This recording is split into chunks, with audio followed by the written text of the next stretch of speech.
Só que a gente tinha, né? A gente tinha terminado aqui, tinha feito então uma discussão do que era o campo, né? Quer dizer, do que era o campo que iam ser as flutuações, tínhamos feito a escolha do estado que a gente chama de estado de mínima energia, do ground state. Deixa eu pegar só aqui para manter a anotação que a gente estava seguindo.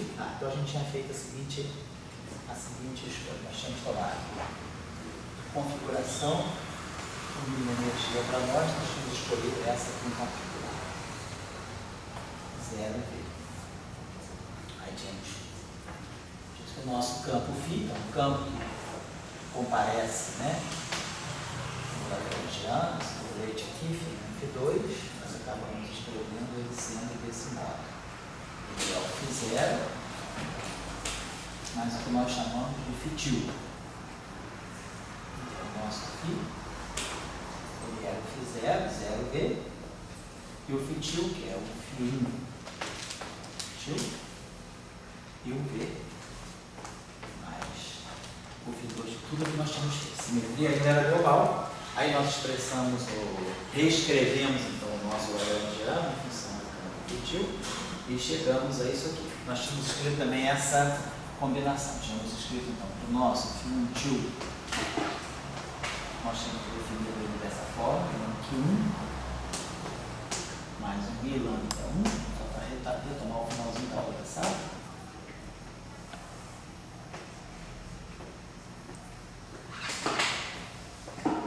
E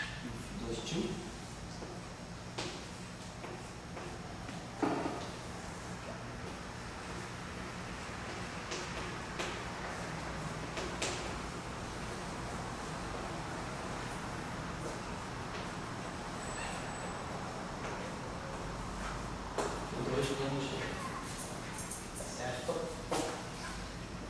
E tínhamos, né, escrito o nosso lagrangiano em função dos 15 islâmicos desse modo.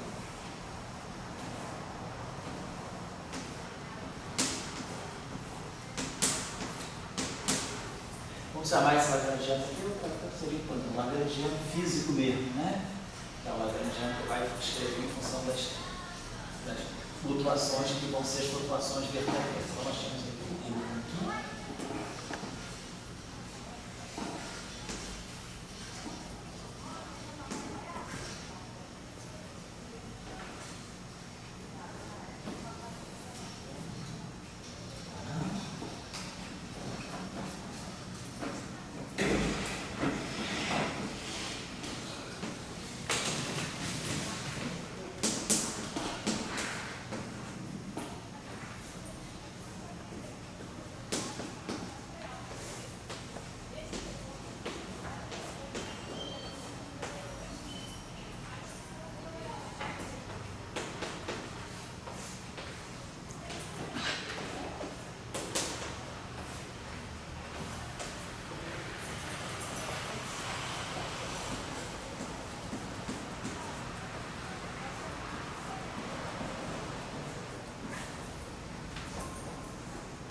Obrigado, José.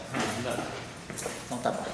Então, só para a gente retomar exatamente o finalzinho da nossa aula. Então, nós temos visto, né, depois de algumas discussões, né, que apenas campos escalares podem definir uma configuração de mínima energia sem violar as simetrias fundamentais de invariância translacional, invariância rotacional. Então, campos escalares, né, campo de spin zero, define uma configuração de mínima energia que é compatível com a invariância rotacional.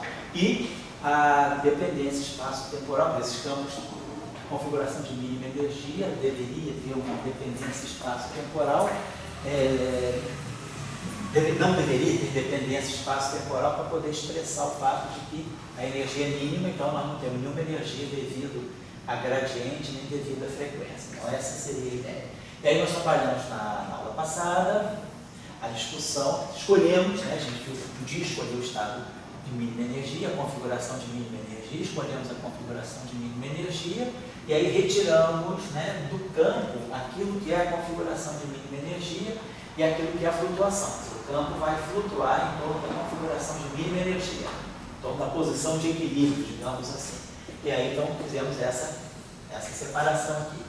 A configuração de mínima energia, que é a configuração de equilíbrio do sistema, e aqui as flutuações do sistema. Então, expandimos os campos dessa forma, recolocamos o Lagrangiano, então esse aqui é o Lagrangiano, traz flutuações em torno da configuração de mínima energia. E aí tínhamos visto, como nós já antecipávamos, que tem uma invariância SO2 residual. Então, nós temos uma invariância SO2, ou seja, uma invariância 1 global residual. Porque essa configuração, ela quebrava a simetria SO2 para SO2. Então nós tínhamos essa quebra, né? Então, SO2 ela era quebrada pela configuração de mínima energia, que fizeram nesse SO2. E ficou claro para nós aonde é que está a simetria SO2. A simetria SO2 está no setor Q1 lambda 1, no φ1 né? A componente que flutua em torno do vácuo, que oscila em torno do vácuo, é a componente que quebra a simetria. Essa aqui, a configuração de mínima energia dela é o próprio campo zero. Então essa configuração aqui é a configuração que não está quebrando a simetria. Então ela mantém a simetria, é SO2, a simetria está nela. Olha esse termo aqui, dmi1 ao quadrado, dmi lambda 1 ao quadrado. Ó, a simetria SO2 está aqui nesse termo. A simetria SO2 está aqui nesse termo. Se eu fizer uma transformação que leva Q1, né, fizer uma transformação de SO2 no grupo Q1 lambda 1, uma transformação 1, aqui ó, o Q1 lambda 1. Aqui, 1 ao quadrado, lambda 1 ao quadrado, mais Q2 ao quadrado, lambda 2 ao quadrado. Então, aqui, a simetria, ó, SO2 está aqui. Se nós fizermos uma transformação, então, que seja, vou botar assim, né, Φ1 tio, igual a alfa. Né? Ou fizer uma transformação de SO2, fizer uma transformação, podemos escrever na forma 1 ou podemos escrever na forma SO2, né? Φ1 tiolinha é um cosseno de θ, Φ1 tio, mais um seno de θ, Φ2 tio. Aqui,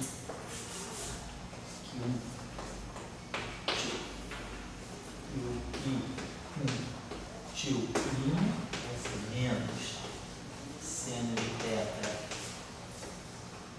Φ1 tio, mais cosseno de θ Q1. Então essa transformação aqui. Oi? Desculpa, está errado, é aqui lambda, perdão. Aqui, ó, Q1 tio linha, Q1, perdão, estava errado, Q1 tio, lambda 1 tio. E aqui, lambda 1 tilde, linha, tilde, lambda 1 tilde. Certo? Então foram as transformações. Essa aí manteve a simetria SO2. Oi, essa aqui manteve a simetria SO2. Então a simetria SO2 está nesse setor, aqui 1, lambda 1. Então é justamente naquele setor de campos, né, que não está flutuando em torno da configuração não trivial. A configuração não trivial é o φ2. Mas digamos, por que é importante por que aparece a simetria SO2? A simetria, ela é a simetria residual, porque esse estado aqui, configuração de mínima energia, ela está quebrando a simetria SO2. A gente tinha visto na aula passada, se fizer uma transformação de SO2 aqui, φ0 linha é diferente de φ0. Mas agora o quanto φ0 linha é diferente de φ0. Então a gente vê que a quebra, né, ela está associada a esse setor aqui, a parte não trivial é essa. Então é por isso que a simetria ela continua no setor que não tem, que flutua em torno do vácuo não trivial. Tá aqui. Então a simetria quebrou aqui, a simetria fica aqui a configuração de mínima energia trivial é a do φ1. Então o φ1 ele continua mantendo a simetria. Ele está oscilando em torno da configuração 0. E o φ2 é a flutuação em torno da configuração V, que é a configuração não trivial. Dizendo que C2, aí está ali no SO2, vai de novo. O SO2 está aqui, ó. Se eu mexer, se eu fizer. Q2 e lambda 2. Q2 e lambda 2 estão fora dessa simetria. Q2' eu não estou fazendo. Q2', a transformação SO2 só no primeiro termo não está, né? Aqui teria simetria, mas aqui quebrou a simetria. Esse termo não, termo de massa. Esse termo também quebrou a simetria. Então, esse último também não, né? Esse último que manteve a simetria. A simetria do setor Q2, lambda 2, foi quebrada no termo de massa, exatamente. A gente já tinha visto, então eu tenho um objeto massivo, aqui um escalar massivo, e foi quebrada aqui no setor de interação cúbica, né? Porque a pergunta que a gente sempre tem é a seguinte: se isso aí é um princípio físico, é um mecanismo, é uma história. E como é que fica para você assim? Você está mostrando quebra aqui, quebrou. Ele está mostrando que isso é um mecanismo, né? É um mecanismo de quebra. É um mecanismo de implantação, não nem de quebra, é um mecanismo de implementação da simetria. Você trouxe a simetria para a teoria, para o modelo? Trouxe? Você não deixou de. Você trouxe a simetria, mas você trouxe a simetria como? Então eu trouxe a simetria deixando a simetria no Lagrangiano alinhada. Quando a gente olhou lá, o Lagrangiano tinha invariância SO2. Quando a gente viu que o estado de mínima energia, a configuração de mínima energia, ela quebrou a simetria. Então a simetria entrou. A simetria está no Lagrangiano? Está no Newtoniano? Está. Mas não está no estado, na configuração de mínima energia. E aí a gente viu, então existe uma configuração de mínima energia em torno da qual o meu sistema vai oscilar. Então essas oscilações em torno da configuração de mínima energia, as oscilações, né? As flutuações dos campos em torno da configuração de mínima energia é essa aqui, ó. Isso aqui é a flutuação do campo em torno da configuração de mínima energia. Então, essa flutuação aqui, ela, quando eu vou olhar o modelo físico que resta para ela, esse modelo físico tem menos simetria. Por quê? Porque essas flutuações são as flutuações em torno da configuração de mínima energia que não é trivial. Então, isso, agora, a simetria está aqui de que forma? Ela deixa marcas dela. Então, nós estamos vendo, por exemplo, que nós temos constantes de acoplamento, vértices distintos, com a mesma constante de acoplamento. Nós temos, por exemplo, aqui, uma relação, a constante de acoplamento cúbico, ela não deixa de manter uma relação com esse termo. Por exemplo, se a gente quiser expressar o alfa, né? Eu acho que a gente tinha obtido lá que o nosso V, ele era a raiz, o V2, né, na verdade, o V2, né? Ele era a raiz, ele era menos, quer dizer, Pega na aula passada, quem era o V em função do alfa e do beta? Só para a gente ver aqui, a gente tinha deduzido a expressão, a gente tinha tirado, peraí, que o V, vamos ver onde é que estava aqui o nosso V. Está aqui, ó. O nosso V é raiz quadrada de menos alfa sobre 2 beta. Esse alfa tem dimensão de massa, tá? É menos alfa sobre 2 beta. Esse aqui é o nosso V. Vou colocar desse modo. Então, eu posso escrever isso aqui, V2, né? Quer dizer, então eu tenho que alfa é igual a menos 2 beta V2. Tem essa relação alfa igual a menos 2 beta V2. Então, se quiser, a gente pode chegar aqui no lugar desse alfa e colocar aqui, ó, no lugar do alfa, eu vou colocar menos 2 beta V2. Então, se eu quiser colocar aqui, vai ficar 4 beta V2.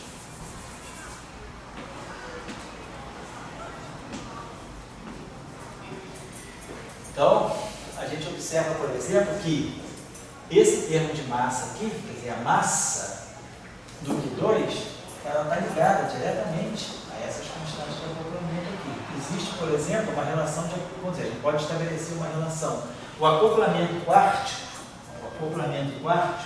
é esse aqui. A constante do acoplamento quártico aqui seria o beta sobre 4. Né? Eu posso relacionar, eu tenho beta aqui, tenho beta V aqui e tenho V2 aqui. A gente pode escrever, por exemplo, essa relação. Ó. Vou botar assim.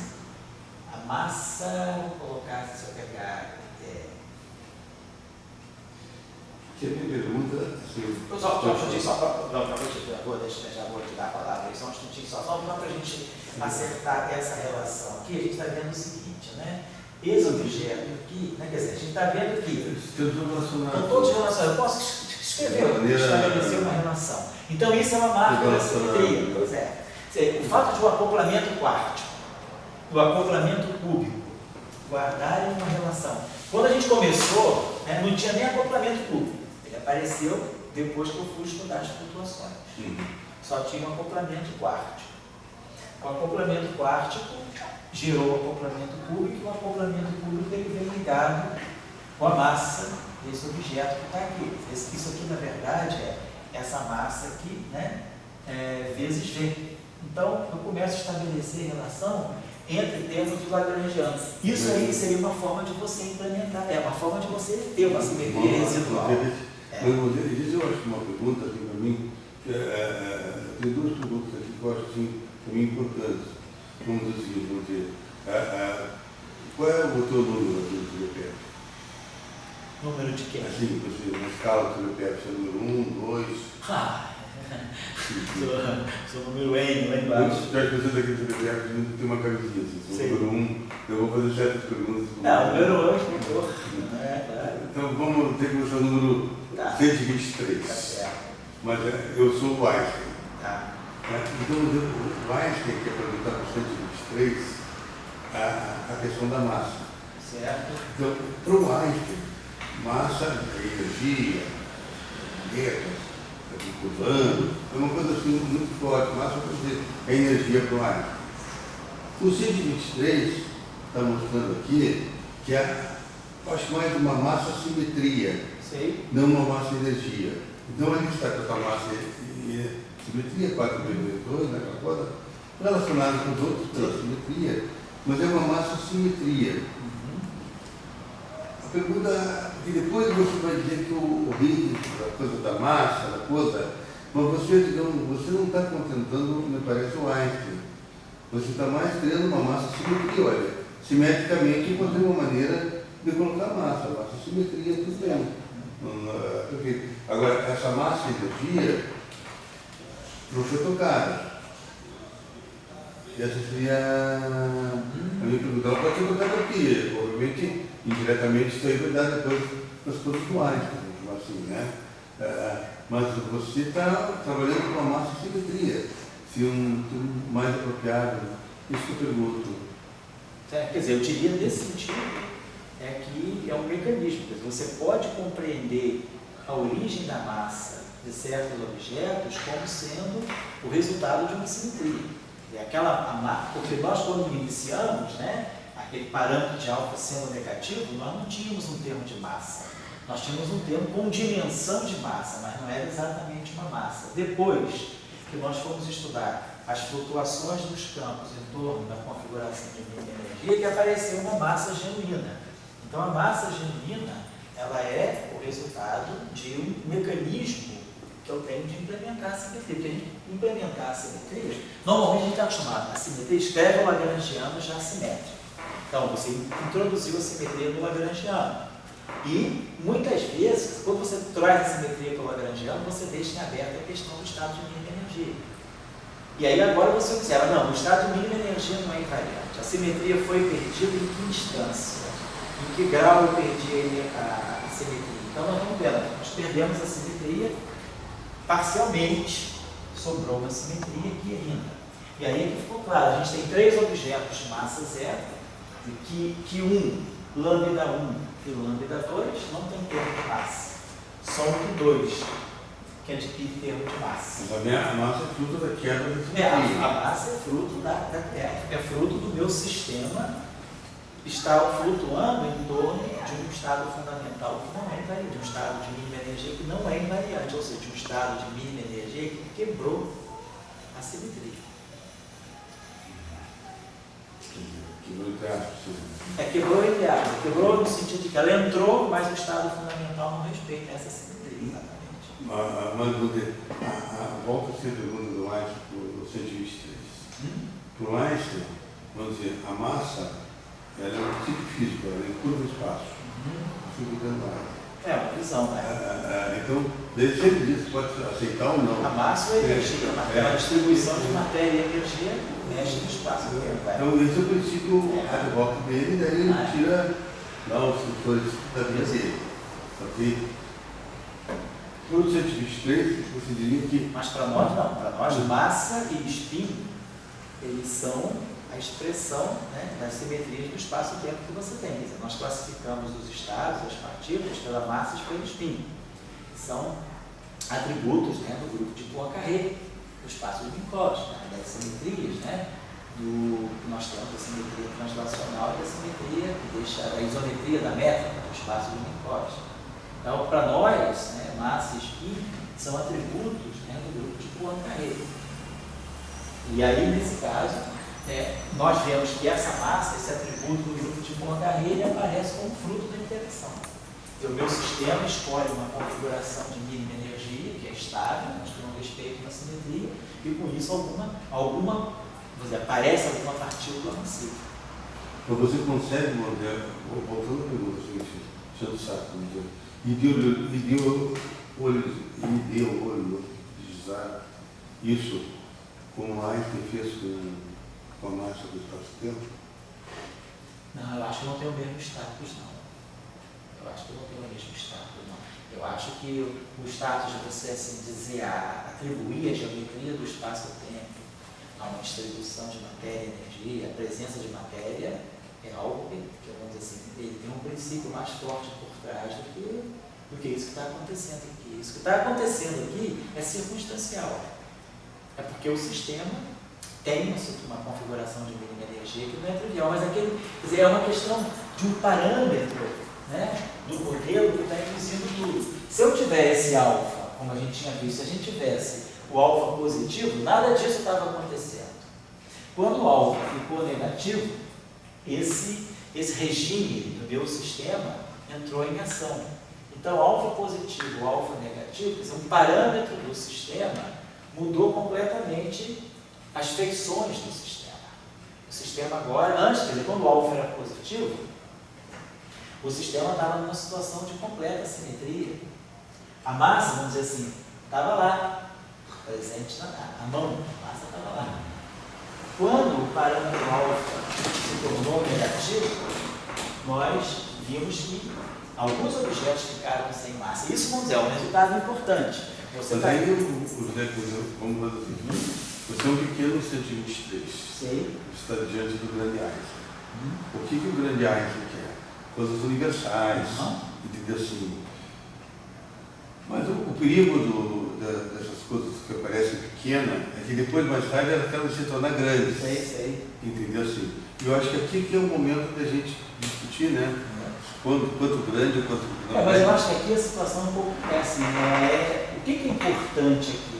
Não é ganhar massa, nesse momento aqui, o importante não é ganhar massa ou deixar de ganhar massa. O importante aqui é ver por que é que aparecem objetos de massa nula. Por que Q1, lambda 1 e lambda 2 tem massa nula? Q2 não.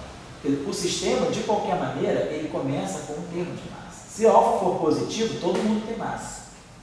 Se o alfa se torna negativo, aparecem objetos de massa nula. Eu acho que a questão aqui, aqui tem um princípio envolvido. O princípio que está envolvido aqui é: se o sistema se estabiliza em torno de uma configuração de mínima energia que não respeita a própria simetria do sistema, esse sistema inevitavelmente vai apresentar partículas de massa nula. Então, o fato de você... Aí você pergunta, se existem partículas de massa nula, você identifica objetos escalares de massa nula, isso pode ser... vamos dizer, é uma coincidência, é um fato casuístico, ou será que tem um princípio fundamental por trás disso? Então, o que a gente entende é que se você tem um sistema, tem uma simetria global, mas a configuração de mínima energia desse sistema não respeita essa simetria global, esse sistema necessariamente vai apresentar aquilo que nós falamos.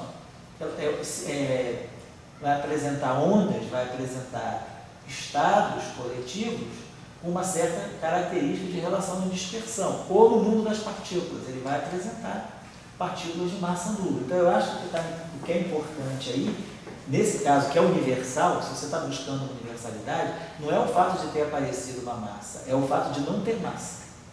É o fato de ter massa nula. Quando você estava com alfa positivo, todo mundo tinha massa. Você nem questionava, você tinha simetria S2, você tinha lá o termo de massa genuíno, alfa, dado φ. Essa situação. Quando o alfa se tornou negativo, você perdeu as massas. 3 objetos que eram massivos, quer dizer, todas as massas eram iguais, havia uma degenerescência, mas havia massa. Quando o alfa se tornou negativo e o meu sistema pôde escolher uma configuração de mínima energia que não respeitava mais a simetria, então essa configuração de mínima energia, ela estava quebrando aquela simetria. Então, quando o alfa se tornou negativo, você viu que o teu sistema responde apresentando partículas de massa nula. Não pode estar no mundo das partículas, apresentando partículas de massa nula. Então, isso é uma coisa universal. A existência de partículas de massa nula, eu atribuo aqui, o fóton tem massa nula. O fóton tem massa nula, nós estamos acostumados a pensar, o fóton tem massa nula por causa da simetria de Gauge, das equações de Marx, da interação eletromagnética que conserva a carga elétrica, tem uma simetria, por trás dessa simetria está a ausência de massa do fóton. Aí a gente pode se perguntar, e se aparecerem outros objetos de massa nula? Escalares de massa nula. O escalar não está ligado à interação eletromagnética. Se aparecer um objeto escalar de massa nula, será que tem um princípio por trás disso? Então a gente está compreendendo que existe uma universalidade nisso. Se eu tenho uma simetria global de um sistema, e esse sistema escolhe uma configuração de mínima energia que não respeita aquela simetria, quer dizer, não é que ele escolha, a dinâmica do sistema diz que a configuração de mínima energia não respeita aquela simetria. Então esse sistema, ele necessariamente vai apresentar objetos de massa nula. Você tem um resultado sobre o espectro do teu sistema sem necessariamente você ter estudado o espectro dele, você já sabe o que vai ter. A própria escolha do estado fundamental já vai te ditar isso. Então, você já sabe de antemão que tem uma relação entre espectro e simetria também. Quer dizer, se alfa é positivo, a relação entre espectro e simetria é um espectro completamente degenerado. E se o alfa, que é negativo, O espectro não é completamente degenerado, mas aparece um objeto de massa não nula e 3 objetos de massa nula. Então, você tem um resultado, vamos dizer assim, mais universal por trás disso, que é a relação entre existência de objetos de massa nula e algum tipo de simetria, algum aspecto de alguma simetria.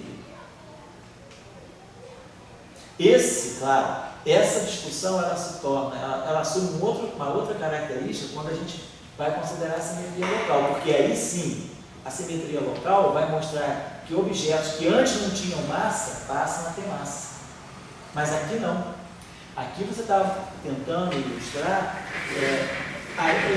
justificar, vamos dizer assim, ou descrever de uma maneira mais sistemática, baseada num princípio, a existência de objetos que têm massa nula. Eu acho que é essa que é a discussão que está aqui. Agora, claro, será que isso tem o mesmo status que a relação que Einstein instituiu entre matéria e geometria do espaço e tempo? Né? Quer dizer, é um outro contexto, mas é um contexto forte também. Você entender que a simetria ela é capaz de interferir diretamente no espectro do teu sistema. É uma coisa forte. E a gente entendeu isso sem precisar fazer esses cálculos de Lagrangiano. A gente entendeu isso fazendo apenas perturbação em cima do próprio estado fundamental. O que nós tínhamos visto. Então, essa aqui um pouco era a ideia da gente, né? Então, a gente viu que a simetria global, residual, ficou, mas o que saiu daí foram esses objetos. Então, a gente tinha 4 campos, né? 4 flutuações aqui. E dessas 4 flutuações, 3 E o espectro, então, uma parte com massa e uma parte sem massa. O espectro é uma parte com massa e uma parte sem massa. E a gente entende o porquê da parte sem massa. A parte sem massa está associada àquelas flutuações que a gente falou na aula passada de comprimento de onda infinito. E a tua razão é que, digamos, só o campo escalar permite fazer essa questão. Só o campo, se a gente quiser manter isotropia do estado de mínima energia, só o escalar permite fazer essa quebra. Certo? Vamos pensar dessa forma. Agora, isso é a situação da simetria global. Quer dizer, isso aí é o conteúdo do teorema que a gente chama de teorema de Boltzmann, né? Que é a existência de bósons de massa escalares, de massa nula, devido à quebra, né? A esse mecanismo de introdução da simetria que quebra o espontâneo. Você pegou então uma simetria global, quebrou ela, mostrando que se tem uma lagrangiana que uma parte não tem massa e outra parte tem massa e tudo um chama espontaneamente aparece. Mas aí está o cerne, se a gente for discutir mecanismo de Higgs, o cerne está aqui, nessa lagrangiana, né? O resto vai ser consequência. O resto vai ser consequência, exatamente. O cerne está aqui. E aí você vê que, digamos, tem partículas sem massa e você está querendo dizer, um pouco de valorizar, tem um princípio aí da simetria e esse princípio se contém de partículas sem massa com massa. Exatamente. Você coloca aqui na simetria e aí Mills está lá, a turma sem massa. Exatamente. Aquela coisa assim. Existe um princípio de simetria para quebra espontânea. Exatamente. Porque, mas, sempre discutindo assim um pouco assim, né? Essa coisa do princípio da simetria, ela é profunda e é vaga ao mesmo tempo, né? Assim, porque, você bota lá no Yang Mills, você botou o princípio de simetria, mas por que você bota no Yang Mills o princípio de simetria? Porque você descobriu experimentalmente que os quarks têm 3 cores. Isso. Daí você bota, então tem uma simetria, agora eu vou jogar essa simetria, você descobriu experimentalmente. Aqui você não tem essa relação. Por que experimentalmente você foi levado a essa simetria? Ou você poderia dizer que tem lá dentro da matéria condensada? Eu acho que sim. Você poderia ter uma razão para introduzir essa simetria. No caso das interações eletrofrágicas, por que SO2? Por que o 1? Então nós temos a razão de introduzir a SO2, nós temos os leptons aparecendo em pares, né? Então, quer dizer, nenhuma simetria também é uma simetria acidental. Você deve ter alguma razão para introduzir uma simetria SO2 ou uma simetria SO3. Você deve ter uma razão para introduzir um sistema com uma certa simetria. Simetria, isso aqui Claro, você pode fazer um exercício meramente acadêmico. Oi? Não, das 57, 58, e o pormenor? Nambu? Nambu. Aham. E ele deu alguma razão fundamental para aquela simetria, Vamos dizer, quer dizer, quando ele estudou, o Nambu estudou, quer dizer, aquele modelo de Nambu e o Analazine, eles estudavam o modelo 1, quer dizer, então eles tinham uma razão, eles estavam querendo estudar um sistema eletromagnético, estavam estudando supercondutor. Supercondutor é interação eletromagnética. Então, a simetria era 1. Ele tinha uma razão para ter a simetria comum dele. Ele estava estudando eletromagnetismo. Você pode, por exemplo, no caso de você estudar a interação fraca, você tem uma razão. A álgebra de corrente da interação fraca, ele tinha toda uma fenomenologia que te levava a entender que deveria ter uma simetria S2 subjacente às interações fracas. Então, você tem uma razão fenomenológica para apostar na simetria. No caso daquela, eu falando, na QCD eu entendo que antes da QCD eu descoberto no quarto que tem coisas. Daí você pega um amigo que já tinha antes, que não sabia o que era, agora pegou, e está com uma coisa fenomenológica, um Einstein falou isso aí. Agora, quando você pega só uma simetria e esboça assim, a pergunta é uma coisa de matemática, ou é um princípio físico que você já pegou. Eu acho que no caso da QCD, você pode ter não. QCD é uma coisa de Einstein. Você está ali uma coisa assim, você pegou, tirou. Eu acho que na interação eletromagnética, qual é o princípio físico? É a carga elétrica, a conservação. Na interação fraca, qual é o princípio físico? Nós vemos que a interação fraca, ela tem também uma série de leis de conservação. Os decaimentos fracos, eles obedecem a certas regularidades. E essa regularidade te mostra que você tem uma simetria S2. Eu acho que existe sim um princípio. O princípio é que o número quântico está ligado a essa simetria. Não, ali isso eu entendo. Você tem interação fraca. Agora aqui não, aqui eu pego um mero exercício. Aqui eu estou fazendo uma ilustração. Uma ilustração, dando um sistema. A pergunta que eu faria de Einstein, se você até botar isso aí, você está falando, se o Nambu, alguém, deu alguma coisa, não, olha, você vai ter que ter quebra espontânea de simetria, porque para acontecer isso na natureza. E assim, ou seja, não, isso aqui eu encontrei a partir do exercício de simetria, como foi o Salão de 54. Vocês fizeram o exercício de Young Mills e deram aquela lagrangiana. Eles não sabiam direito o que era aquilo. Por que eu falar de Pinto? O Salão foi mais exercício mesmo. E aqui estou fazendo o mesmo exercício. Depois eu vou ver onde para aplicar isso aí. Tudo bem. Mas onde o João Einstein, onde ele partiu já do princípio físico. Só isso que eu estou. Não, estou entendendo. Eu diria o seguinte, eu acho que tem uma razão sim. Por exemplo, quando você adotou, né, a relação entre fóton de massa nula e conservação da carga elétrica, simetria de Gauge do eletromagnetismo, você quis buscar um princípio que te dissesse por que o fóton tem massa nula. Por causa da simetria de Gauge. Em 4 dimensões, a simetria de Gauge pede que a partícula vetorial tenha massa nula. Aí você fala, essa é uma discussão. E o neutrino, vamos dizer, nesse período inicial, onde ainda não se tinha uma evidência de uma massa para o neutrino teria massa nula. Aí a busca era, tem alguma simetria que justifique por que o neutrino tem massa nula? Da mesma forma que se tem uma simetria que justifica a massa nula do fóton, teria uma simetria que justificaria a massa nula do neutrino? Que é a discussão da década de 50. Então, quando Lin e Yang, né, mostraram a violação de paridade, né, na simetria, da violação de simetria de paridade na interação fraca, e você tinha os neutrinos de massa nula, o Salin introduziu o conceito de simetria quiral. Então, o conceito de simetria quiral do Salin era ligado a isso.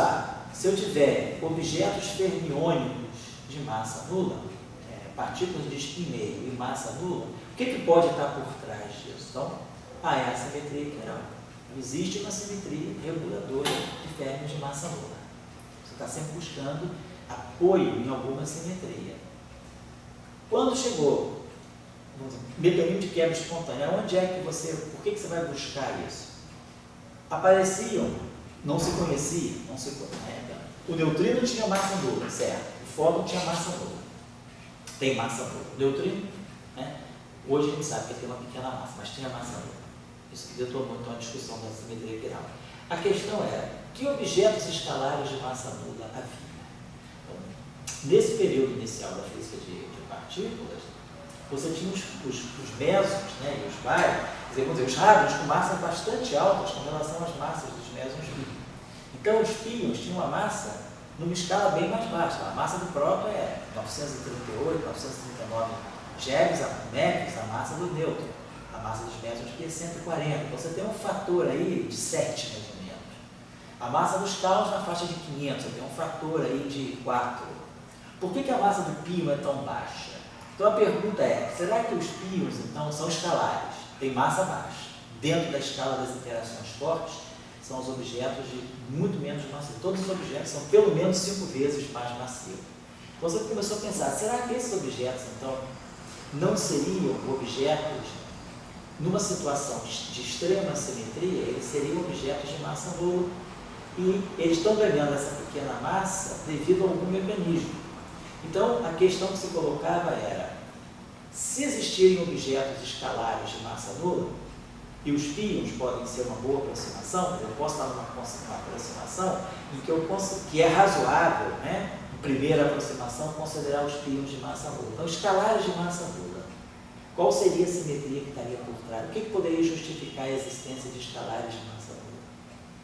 Então, vamos olhar. Nós não temos uma simetria de Gauge, nós não temos uma simetria quiral. O lagrangiano de Klein-Gordon, ele é um lagrangiano por campo real que você pode estender para o campo complexo. Mas ele é um lagrangiano que não tem assim, uma simetria, ele é escalar, então você não tem uma simetria menos trivial, como é o caso do elétron, que é a equação de Dirac. Você está no mundo, né, quadridimensional, na verdade, o espaço dos espinores é quadridimensional e complexo, você pode ter simetrias aí. Então, a ideia é, será que teria alguma justificativa física, algum princípio, vamos dizer, que pudesse tentar ser universal para dizer, não, existem objetos escalares de massa nula por causa disso. Então, a ideia de justificar a existência de escalares de massa nula foi através desse modo de implementar a simetria. Se estão aparecendo objetos de massa nula, isso pode ser a evidência de que esse meu sistema tem uma simetria, e essa simetria ela não é a simetria do estado fundamental. Então, o meu sistema vai apresentar flutuações em massa nula. Então, é uma outra, seria, da mesma forma que você implementa a simetria de Gauge para o fóton, que você implementa a simetria quiral para o elétron, você implementa a simetria quebrada espontaneamente para poder justificar o aparecimento de escalares de massa nula. Então, o que está em jogo aí é a massa nula. Princípios físicos, né, que possam estar por trás da justificativa de objetos de massa nula. Essa seria a ideia.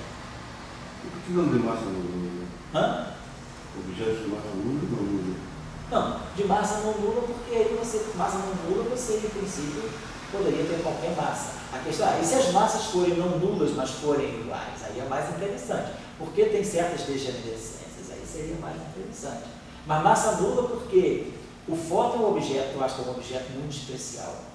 E o fóton, quer dizer, é uma partícula que faz a mediação, uma interação. O fato dele ter massa nula, estar ligado a uma simetria, pode ter sido um elemento muito motivador para você buscar a existência de outros objetos de simetria para outros objetos de massa nula, como foi o caso do neutrino, simetria quiral. Então, sempre que você começa a perceber que a massa nula ela está associada a alguma simetria. Então, o escalar de massa nula está associado a quê? Está associado a uma simetria que é quebrada espontaneamente. Não é uma simetria assim tão forte como a simetria quiral ou a simetria de Gauge, mas é uma simetria global que é quebrada espontaneamente, ela justifica o aparecimento de objetos de massa nula, escalares de massa nula. Eu acho que é um pouco por aí que a gente deveria se motivar para a questão. Não mais está colocado. Só que, por exemplo, no campo foto do elétron é mais forte. É mais forte, eu diria que é mais forte. E aí você tem a massa nula e não nula, né? Então, se você quiser falar só de massa nula, tem uma maneira de colocar massa nula. Eu acho que sim, eu acho que tem uma maneira de ter sempre uma justificativa, né? E você, digamos, tem uma comparação com o Flyngorn, né? Flyngorn já bota massa. Já bota massa nula. Então, eu acho que é um pouco isso. A gente pensar, né, que um sistema, quando ele apresenta bósons de Goldstone, né, é porque isso deve ser fruto, deve ser vamos dizer assim, a revelação ou a evidência de que tem uma simetria por trás disso. Eu acho que é assim que a gente está percebendo a coisa. Então, nesse caso, é o caso da simetria global. Então, os bósons de Goldstone são físicos. Foi aí, assim, o Goldstone foi nessa Lagrangiana. Aí qual é o trabalho do Goldstone? Tem um trabalho, famoso trabalho, né? O Salam Goldstone e o Weimer, aquele famoso Physical Review, né? Eles discutem bem essa questão. Ficou aí. Ficou aí. A questão era ver depois, né? Quer dizer, que o Anderson já tinha notado no final da década de 50 por que eles apareciam, por que se havia essa quebra, né, de simetria no supercondutor, por que o bóson de Goldstone não estava aparecendo? A questão depois era, por que sistemas que quebram a simetria não têm bóson de Goldstone? Estava violando o teorema de Goldstone. Aí se entendeu, não tem bóson de Goldstone porque a simetria é local. Então, no caso da simetria global, quebrado espontaneamente, sempre vai ter um bóson de Goldstone, e o bóson de Goldstone, ele é partícula física, ele aparece, ele é um objeto físico que se propaga e tem massa nula. Então, o bóson de Goldstone, no caso da simetria global, é uma partícula genuinamente física, ela é sadia. A questão é, quando é que o bóson de Goldstone aparece, mas se torna um objeto não físico? Então, é o que o Anderson se perguntava, por que é que os bósons de Goldstone não estão aparecendo? Mas o antes é mais ou menos 59, eu não entendi, né? Sei que ele faz 58. É 57. 57, isso aí é mais ou menos 61, 63. Isso aí ficou mais claro depois, Mas o Anderson já sabia, que o Anderson perguntou para ele, olhando isso aqui, por que o bóson de Goldstone aparece o X1, X2, o X1 e o X2, né? O X2 e o X2. O que esses objetos aí? O X1 e o Lambda 1, por que eles não aparecem experimentalmente? Essa seria a pergunta do bóson do Anderson.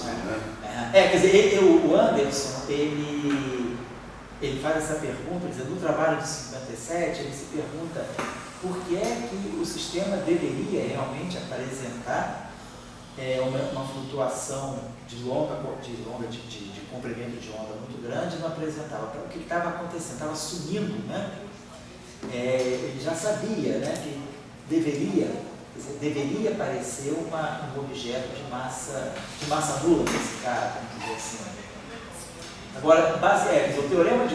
mas aí a questão é, o teorema de Goldstone foi formalizado depois, mas já se sabia que quando você tem simetrias e o estado fundamental não respeitava aquela mesma simetria, você poderia ter excitações de um longo comprimento de onda. Isso aí eu acho que já é sabido da década de 50. Goldstone aqui, depois do teorema de Goldstone, do trabalho de Goldstone, Salam e Weimer, aquele físico review dele de 63, 64, eles sistematizam essa questão, mas essa questão já estava circulando já.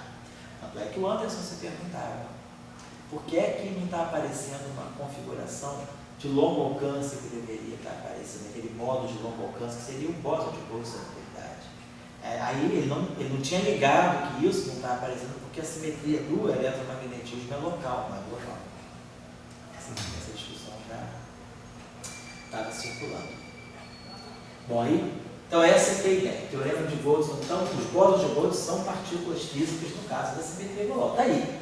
São flutuações físicas, como é que eu escrevi aqui? Esse Lagrangiano aqui é o Lagrangiano que está descrevendo a física do sistema em torno dessa configuração de mínima energia do sistema. Então, meu sistema flutua, meu sistema oscila em torno dessa configuração e aqueles são os objetos físicos com as interações deles e com as massas que tem ali.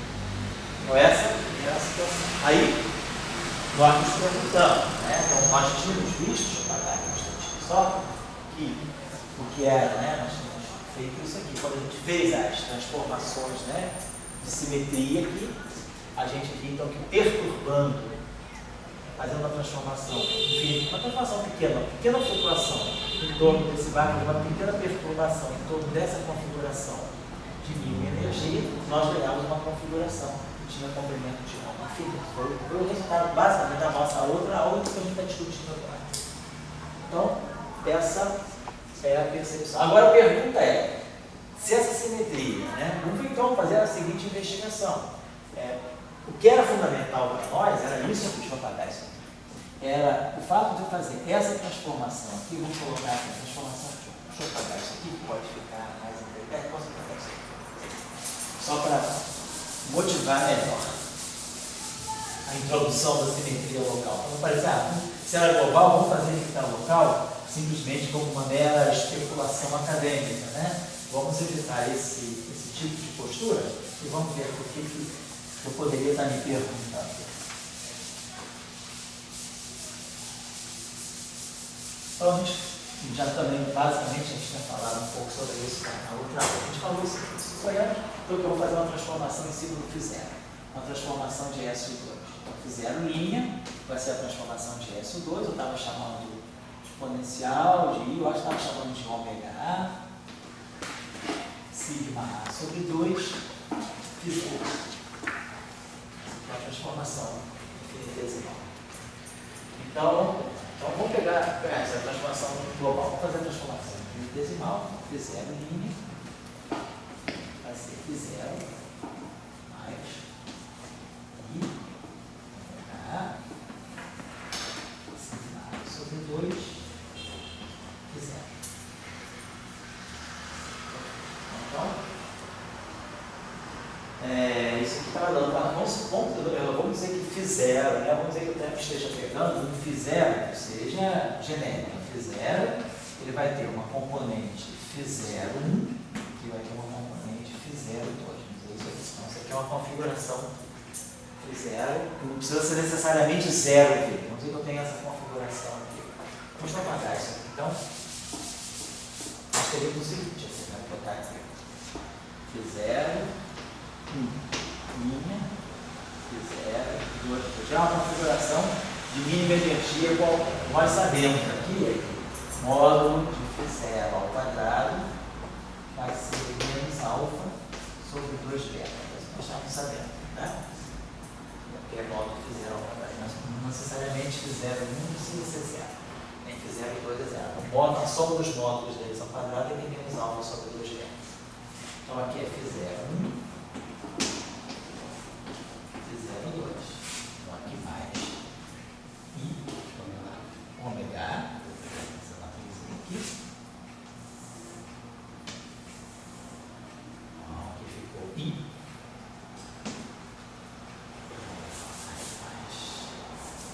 Mais I sobre 2. Ômega 3. Menos ômega 3.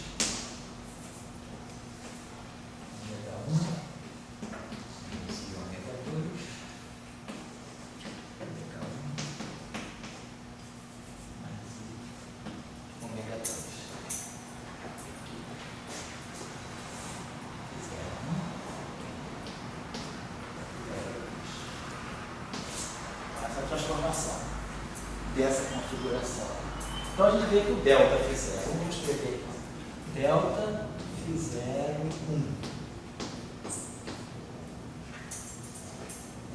I sobre 2, ômega 3, fiz0', mais I sobre 2. Ômega 1 menos ômega 2.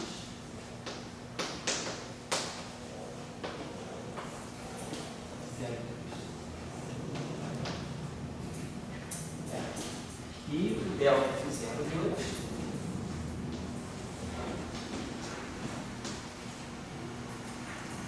vai ser I sobre 2, ômega 1, mais I, ômega 2, fiz0',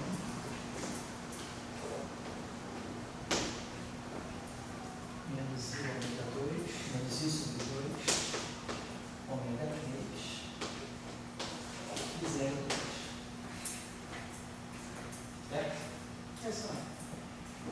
Beleza, então tá certo. Então, o que a gente está observando é que, a partir de uma configuração, né, por exemplo, se φ1 for 0, e φ0 2, né, então, naquele caso especial lá, se o φ0 1 é 0 e o φ0 2 for V, então a gente está mostrando aqui que a gente gerou um objeto que antes a gente não tinha. Se eu fizer 1 é 0, mas se eu fizer uma pequena perturbação, isso aqui é 0, mas esse fato aqui, o fato desse objeto aqui não ser 0 vai me gerar um φ0 2. Então nós estamos vendo que a gente gera, fazendo perturbação, uma transformação de simetria, fazendo uma pequena perturbação em torno dessa configuração, φ0 1 e φ0 2, eu ganho uma nova configuração que tem a mesma energia do sistema, né, por causa da simetria. Então a energia do sistema é a mesma, as duas configurações têm a mesma energia, porém eu ganho uma nova configuração. Então eu vejo que o meu sistema tem uma outra configuração com a mesma energia.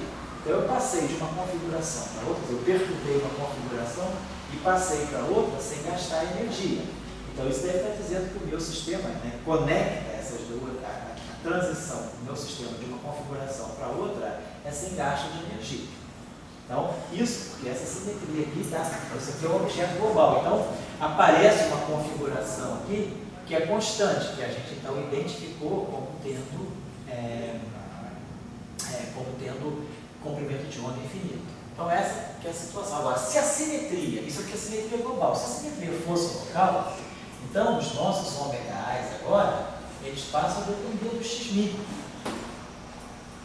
Então, o fato do ômega-A depender do x-mi, isso significa que se eu perturbar o meu sistema, eu vou gerar uma configuração que não é mais constante. A configuração do meu sistema. Mas, é claro, quando a simetria passa a ser local, a gente sabe que para manter a simetria como parâmetro local, a gente precisa introduzir, né, os campos de Young-Mills. Então, a gente já sabia o que fazer nesse caso aqui. A gente já sabe que tem que introduzir, vamos dizer, o campo, né?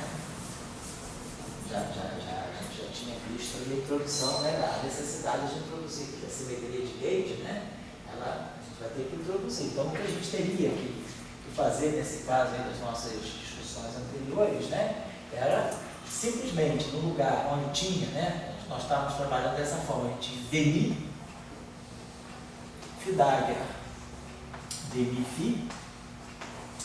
Nós já sabíamos, nós já tínhamos feito isso aqui. Se a simetria agora é local, então vamos substituir isso aqui por um demi. Né? E aí, nós já tínhamos visto nas nossas aulas que esse demi passa a ser demi. Aí a gente coloca constante o acoplamento deles, né?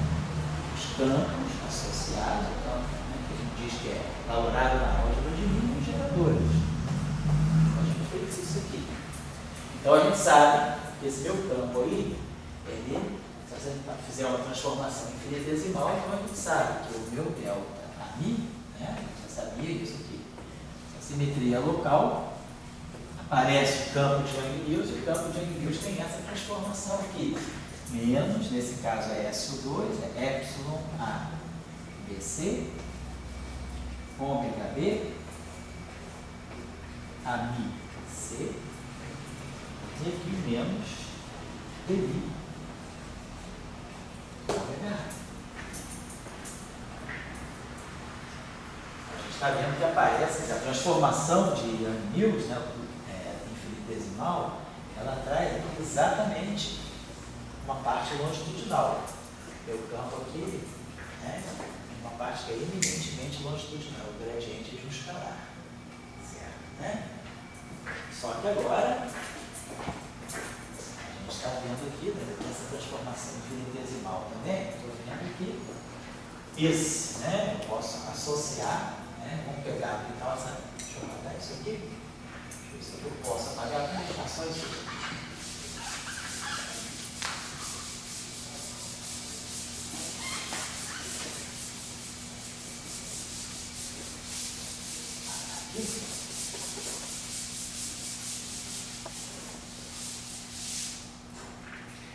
Então, o que nós estamos observando é que esse, né, ômega A que está aparecendo aqui, só para a gente ter uma ideia aqui, por exemplo, se a gente pegar essa configuração, que vou pegar essa configuração em que o φ01 é 0 e o φ02 é V, só para a gente fazer um teste. φ02 é V. Então, a gente consegue ver aqui o seguinte, o delta φ01 passa a ser diferente de zero.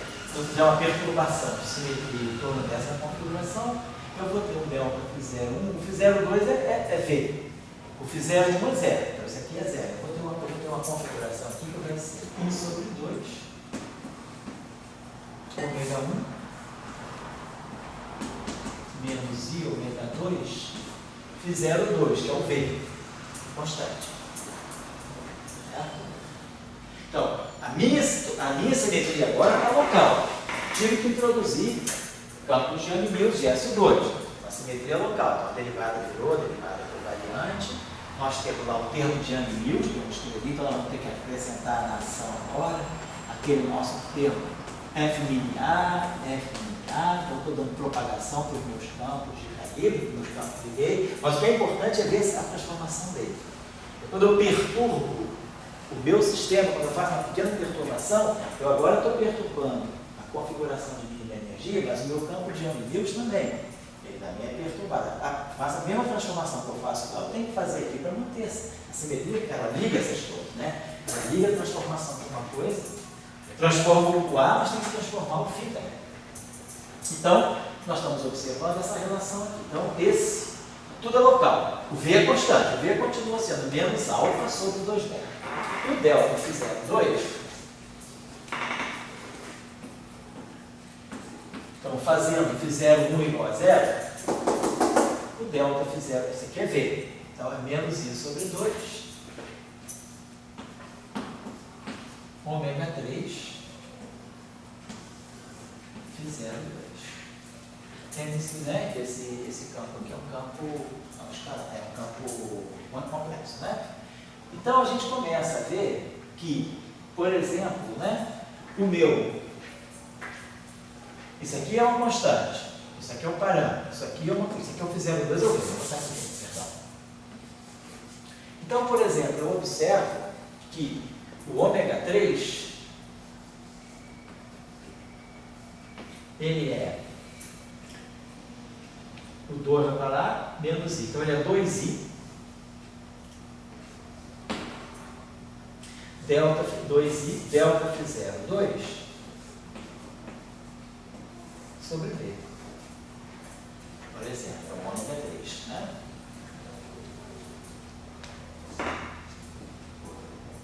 Vamos botar aqui uma coisinha, φ02, né? Vamos só ver aqui uma coisinha, φ02, eu tomei, deixa eu ver aqui, φ02, nós estamos tomando como um V real, tá certo?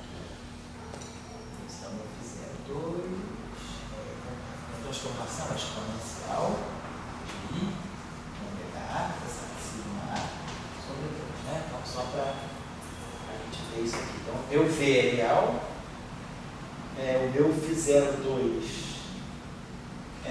meu φ02 é real, o meu φ02 é real, tá certo? Então, φ02, o ômega 3 que é real, isso aqui é real, então, está me dando um delta φ02, né? Que é puramente imaginário. Tá certo? Delta φ02 é puramente imaginário. Então, o ômega 3 é real, tá certo? Então, o que eu estou observando, isso aqui no final do dia, isso aqui é um número real. Então, o que nós estamos observando, por exemplo, que o meu delta, se eu pegar o delta AMI3, delta AMI3, olha lá, menos epsilon, 3, vou botar assim, DC, ômega B, AMI-C. Vai aparecer um termo aqui que vai ser menos dmi ômega 3.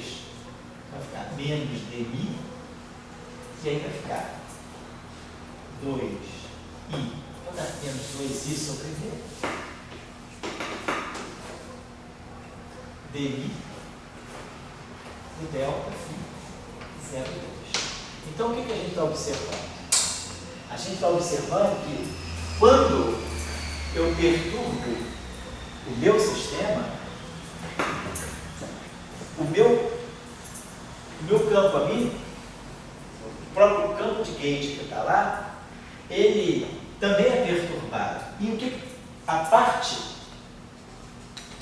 a flutuação que antes era uma flutuação que ia aparecer no sistema, né? Quer dizer, a gente quando fez a perturbação do vácuo, ganhou uma nova perturbação, essa perturbação ela é incorporada, ela entra exatamente na parte longitudinal do campo de gauge. Então, quando a gente antes não tinha campo de gauge, a gente perturba o sistema, aquela configuração, ela aparece como uma configuração de comprimento de onda infinito. Por quê? Porque esses parâmetros aqui são todos constantes. Então, eu faço uma pequena transformação, faço uma pequena perturbação no sistema, e o meu sistema reage apresentando uma configuração, uma perturbação em relação àquela original, configuração original, apresentando uma configuração de comprimento de onda infinito constante. Agora não. A simetria local. Então, em cada ponto, né, quando eu fizer a perturbação, eu vou ganhar agora perturbações locais. Os parâmetros dependem da posição, do tempo. Porém, essas perturbações, elas se encaixam perfeitamente na parte longitudinal do campo de gauge. Eu perturbo o campo de gauge. As perturbações do setor do campo que flutua, do campo de matéria que está flutuando, essas perturbações, quer dizer, o campo de gauge é perturbado, a minha matéria é perturbada, mas essas ondas que correspondem à matéria, elas se encaixam perfeitamente na parte longitudinal do campo de gauge. Então, quando eu faço a perturbação da simetria, quer dizer, isso é o efeito, é a força da simetria. A simetria é tal que ela pega aquilo que seriam as ondas de matéria, né? As ondas, aquela configuração que vai ser a perturbação em torno da configuração de mínima energia, e ela incorpora essas ondas exatamente na parte longitudinal do campo de gauge. Correlação. É a correlação, é. Então, o meu sistema se ajusta todinho. Eu acho que é o efeito da simetria. Quer dizer, a simetria é forte a esse ponto que ela leva a matéria a surfar junto com o campo de gauge. Ela entra aqui. A mesma coisa vai acontecer lá. Se eu quiser lá, quem é o meu ômega 1 menos I ômega 2, é só pegar, ali eu vou ter, eu posso combinar o meu campo delta A Mi1 com um delta A Mi2. Eu posso pegar esse campo aqui, A Mi1 menos I A Mi2. Sabe que essa configuração que é uma configuração, é um campo complexo, eu chamo isso aqui, sei lá, de WMi, e aí a gente vai ver que o WMi, o delta do WMi, a variação desse WMi vai incorporar exatamente esse parâmetro aqui. Mas quem é esse? Vai aparecer um dmi de ômega 1 menos I dmi de ômega 2, mas isso aqui é exatamente o delta phi 1 sobre V. Então, essa configuração de campo aqui, ela vai se incorporar na parte longitudinal desse W. E essa configuração de campo aqui, φ02, ela está se incorporando na parte longitudinal do M3. Uma coisa só dizer que eu fico penso, sabe? Sei. Essa coisa tem mais campos e meio muito claro. Então, só para finalizar, vamos saber a palavra já. Mas só para finalizar um pouquinho. Então, o que a gente está vendo aqui, o que acontece na simetria local é a flutuação, que no caso global era a flutuação dos campos, né? É a flutuação correspondente à perturbação em torno da configuração de mínima energia, quer dizer, essa onda, né, que antigamente se propagava com comprimento de onda infinito, no caso da simetria local, essas ondas são geradas localmente. O meu parâmetro ômega depende de x, então em cada ponto x eu vou estar gerando uma perturbação. Só que essas ondas locais, elas se incorporam exatamente na parte longitudinal do campo de gauge. Então, o campo de calibre, quando eu perturbar ele, quer dizer, uma pequena a perturbação que tira o meu sistema daquele estado fundamental e leva o meu sistema para outra configuração de mínima energia, quando eu perturbo e crio essas ondinhas que vão se propagar, essas ondinhas automaticamente se incorporam ao campo de calibre. E elas entram na parte longitudinal do campo de calibre. Então, aquilo que era antes físico, que eram os bósons de Goldstone, que eram as flutuações que eram produzidas, elas agora passam a ser parte longitudinal do campo de Gauge. Elas não vão aparecer mais, elas se incorporam, o campo de Gauge chupa, né? É como se o campo de Gauge, elas entrassem na onda do campo de Gauge e são incorporadas pelo campo de Gauge. É isso que é o mecanismo de Higgs. Então, o mecanismo de Higgs é esse fato, as ondas, né, que antes eram globais, elas agora se incorporam na parte longitudinal do campo vetorial. Agora, a gente sabe pela invariância de Poincaré que campo vetorial, campo de spin 1, com parte longitudinal, vai ter massa, necessariamente vai ter massa. Então, isso vai mostrar que essas perturbações de matéria que se incorporaram na parte longitudinal do campo de Gauge vão dar massa para ele. Então, aqui, os objetos que antes eram os bósons de Goldstone, eles viram parte longitudinal do campo vetorial para dar massa para o campo vetorial. Isso sem fazer o cálculo, está só fazendo a discussão do fenômeno físico. O que está em jogo fisicamente aí? O que está em jogo fisicamente aí é esse fato. O fato da simetria ter se tornado local, entram campos de Gauge em ação. E aí são esses campos de Gauge que carregam essas ondas que seriam os bósons de Goldstone. Os bósons de Goldstone, eles começam a surfar junto com o campo de Gauge. Então o bóson de Goldstone deixa de existir e ele passa a andar junto com o campo de Goldstone, o campo de Gauge, mas só na parte longitudinal do campo de Gauge. Então o bóson de Goldstone migra para a parte longitudinal do campo de Gauge. Eu acho que é isso aí que é fundamental desse mecanismo de simetria. Quer dizer, a simetria forte o suficiente, aonde é que está a simetria? A simetria está no fato de eu fazer essa transformação aqui simultaneamente com essa transformação. Quando eu fizer a perturbação, o sistema está na configuração de mínima energia.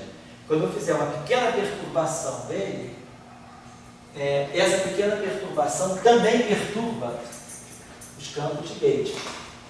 Então, os campos de Gauge também são perturbados, o estado fundamental do sistema é perturbado, então o meu sistema produz uma onda dele próprio, que é a onda que vai ser produzida a partir da perturbação do estado fundamental. Só que essa onda, ela é incorporada ao campo de Gauge, ela caminha junto com o campo de Gauge. Então, ela perde a identidade dela e ela passa a ser a parte longitudinal do campo de Gauge. Eu colocaria dessa maneira, assim, que eu acho uma maneira um pouquinho mais física da gente entender o mecanismo de Higgs. Agora, claro, a gente tem que mostrar como é que aparece a massa nesse caso, tudo isso aí a gente vai acabar mostrando também, mas eu acho que no momento eu acho que seria interessante a gente entender esse cenário físico. Agora eu queria falar alguma coisa aí, você estava falando. Eu digo que você trabalha com a ideia de conjunto. Certo. Então, a simetria está no conjunto do campo. Daí, sempre me parece uma coisa, eu sempre penso a questão da correlação da simetria. Então, você está com uma simetria, eu estou com uma simetria, então eu me relaciono com você via simetria. Entendeu? Então, aqui é uma coisa tipo, você está com, vamos dizer, o amir com a simetria, mas o fio com a mesma simetria. E daí você, no caso, foi pela parte longitudinal, você foi relacionado. Poderia ser outros casos, mas, digamos, a questão que aparece, então, é o seguinte: a gente está muito, eu, pelo menos, muito acostumado com mecânica de Newton, você bota uma força, as coisas se relacionam, eu tenho uma força. Tem uma coisa exterior pulando, aí pulando. Quando você tem essa coisa da simetria, está no conjunto, você começa a aparecer certas identidades que são mais primitivas que a lei de indução. A lei de indução diz uma coisa está ligada com a outra sem ser lei de Newton. Ou seja, a lei Gauss não. A lei Gauss tem uma fonte externa, é uma lei de Newton. A lei de indução não. Aqui me parece um elemento mais sutil. Entende assim? Que você diz, bom, eu estou com uma simetria essa simetria correlaciona e me permite uma lei. Isso aqui é uma lei, né? Não está na parte um do outro, mas então, o que me parece assim, isso eu penso muito nessa coisa do conjunto, é que tem certas leis que são mais sutis que a da indução. Então, vamos dizer, teria três tipos de lei. A lei de Newton, Gauss, a lei de indução e essas leis mais sutis, que são de correlação da simetria. Daí, essa lei está aí para mim, eu sempre penso nisso, sabe assim. E uma coisa que me vem mais vaga é essa coisa do spin 1, aquela coisa que os spins se correlacionam. Será que isso não se relaciona porque, no fundo, é só com uma simetria comum? Você está com uma simetria comum e daí você mexeu num, mexeu no outro. Independente do o que você está levantando aí é a questão de a simetria correlaciona, vamos dizer, as perturbações. Você mexe numa coisa, automaticamente tem que mexer na outra. Tudo ligado. Pela simetria. No momento que você colocou a simetria em conjunto, você colocou em conjunto. Aqui é conjunto. Tem várias coisas contadas. Tem um conjunto. Quando você colocou a simetria que está tocando, vamos dizer assim, no setor de matéria, nos escalares, né? Aquela mesma simetria está tocando com os mesmos parâmetros no campo do gate. Então, você tem uma correlação. Assim, que quando você mexe aqui, você mexe lá. E a simetria ela trabalha nesse sentido. Quando você mexe aqui, você produz essas ondas que estão aqui, aquele cara de lá também vai ter as suas ondas, só que essas duas ondas se juntam no caso aí. Então, você está começando a observar que nem tudo é interação. Esse setor de matéria está se relacionando com ali, está na variante. Está sendo pela simetria. E daí, a pergunta que vem é que para a física de conjunto, essa meditação é muito profunda, ela é muito importante, porque na física de conjunto, isso aí é uma coisa mais primordial do que a própria interação. Entendeu? Você está relacionando, será que isso existe ou não na natureza? Então, sei na natureza, para dar um exemplo teórico, vamos chamar assim, essa coisa dos espinhos, essas coisas que se relacionam, será que quando a natureza não forma conjuntos,